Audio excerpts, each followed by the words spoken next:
Hello, what's up, and welcome back. So this is just a feature of the deck that was one played in the ongoing World's Championship, and this one the list was found from fellow Pinoy player that was qualified for this prestigious event. So that is Sir John Sagahon. So he was opted to play a Azorius control, but goes with the process of having the domain land set up, and we're going to check how this deck feature would look like and how it would work in the current standard metagame of Wilds of Drain included. So we have one non-creature artifact, we have 6 enchantments, 25 lands, 4 planeswalkers, we have 7 creatures, 10 instants, and 7 sorceries.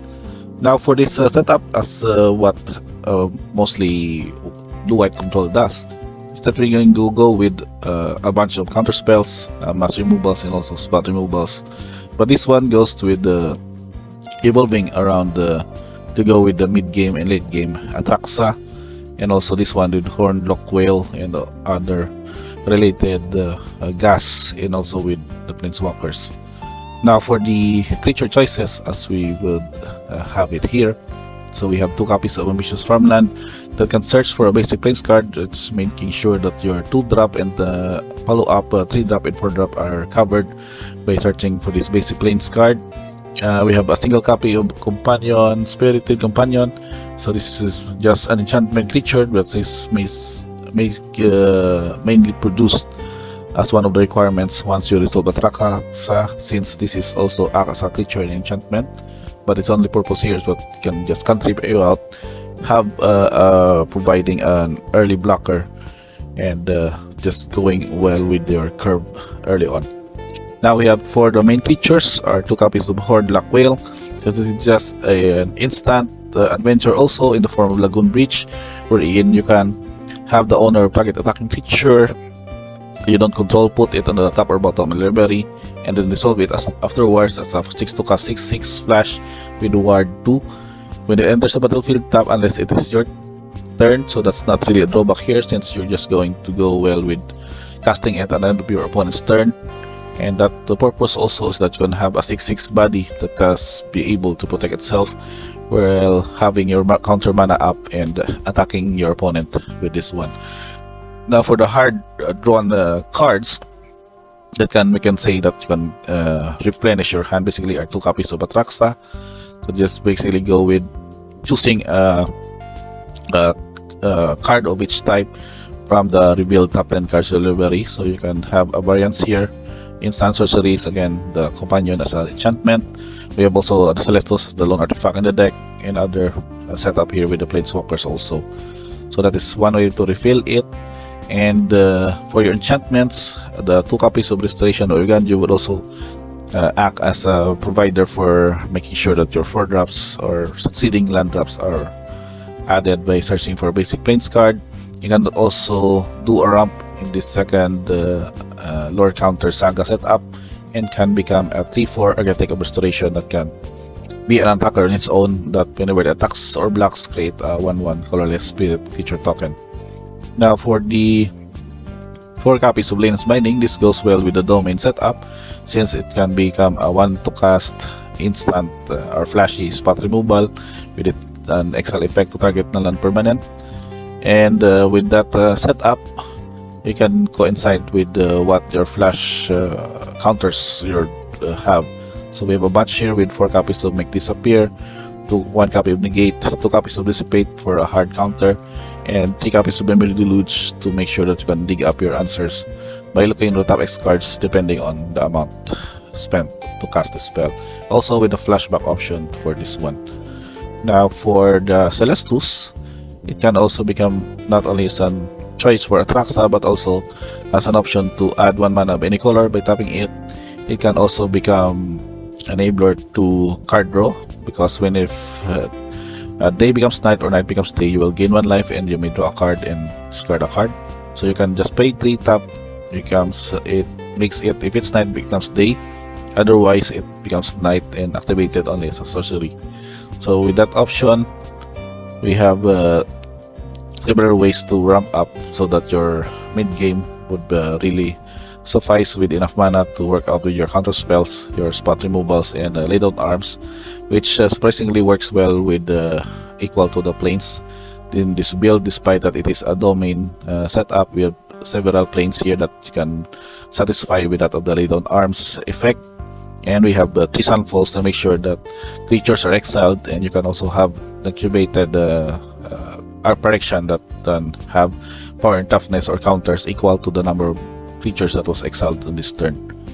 Now for the lone planeswalker that is added is Wandering Emperor. So just basically sure that you can have several samurai creature tokens produced.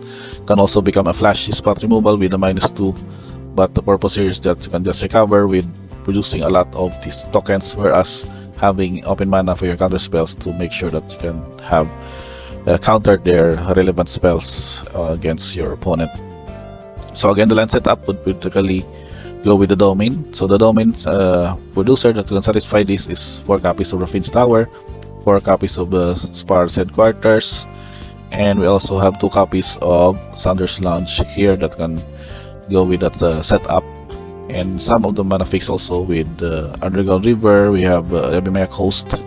We also have again Jester's Garden for the domain, and basic lands of Island, Plains, and of course utility cards Otawara, the Soaring City, Mirex also that can produce these tokens, and I think that was it for the setup. Now for the sideboard, it's pretty much given with the several choices for blue and white. So we have 2 copies of Destroy Evil, utility card that can kill off Shieldred or other Atraxa in your opponent, and can also destroy relevant enchantments or opposing Leyline.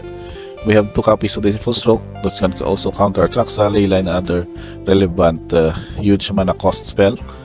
We have 2 copies of Negate as additional again for other counter battle or any non-creature spell that can be needed to counter. 2 copies of Sunset Revelry. This is for the aggro matchup, wherein if one has more life than you will gain 4 life, and then if you would be able to curve out early, you can just cast this to create 2/1/1 white human creature tokens, and then if they have more cards than you will draw a card. Then we have 2 copies of Chromos Seed Shard. This goes with the mid-range and control matchup, wherein whenever you cast a non-creature spell, which is mostly your counter spells, you will incubate X, where X is that spell's mana value. So producing those several incubated tokens will have you generate an army that can gum up the board and can also act as attackers against most of your opponents, while you're also countering their relevant spells. And we have 2 copies also of Temporary Lockdown. This goes with matchup against for aggro, and maybe for the Anvil decks, because they can exile non-land permanents with mana value 2 or less up until Lockdown leaves the battlefield. And we have also a copy of Bonebringer Valkyrie. This also goes with producing a backup 1, but on its own it can become just a flying first strike lifelink and can be relevant in most matchups because it can act as a flyer attacker at the same time gains life in that setup. And we also have a copy of Farewell for any instance that you would need to exile not only creatures but also artifacts, enchantments, and graveyards. And we also have Hullbreaker of Horror as sort of a package of a utility creature that goes with Azorius control matchups, Esper matchups, and other decks that has counter spells, wherein you can basically resolve this one, as this can't be countered, and whenever you cast a spell, you can choose to return target spell into control or return target non-permanent to its owner's hand. So that pretty much it for this deck. Average mana cost is 3.66, but it goes that they can curve out early with these several 2-drops and 3-drops that can find the lands from your library.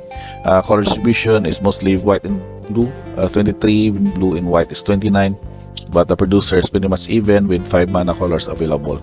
And the tokens we have for human, incubator that can turn into Correction Might from the Mirex, Samurai token from the can be produced from the Wandering Emperor, and Spirit token from the Restoration of Biganju. So that's pretty much it for this deck. It was played by Sergeant Sagahon as a domain Azorius control setup. I would prefer this one to be tested further after this World's event. I think this build has looking to be that of a potential deck archetype in the current metagame, with the expected aggro or mid-range matchups in the format wherein we would need to be more sufficient and maybe in more diligent in the late game with Atraxa, whereas we can still have some solid counter spells that to make sure that they can be able to develop or resolve their best spells against mostly against mid-range and domain ramp decks. So I guess that's pretty much it for this deck tech. Thank you for checking this video. Don't forget to like and subscribe so you can have more of this testing, and we can have actual arena playtest in a local game store videos that we'll have in the future. Again guys, thank you for checking this video and see you on the next one.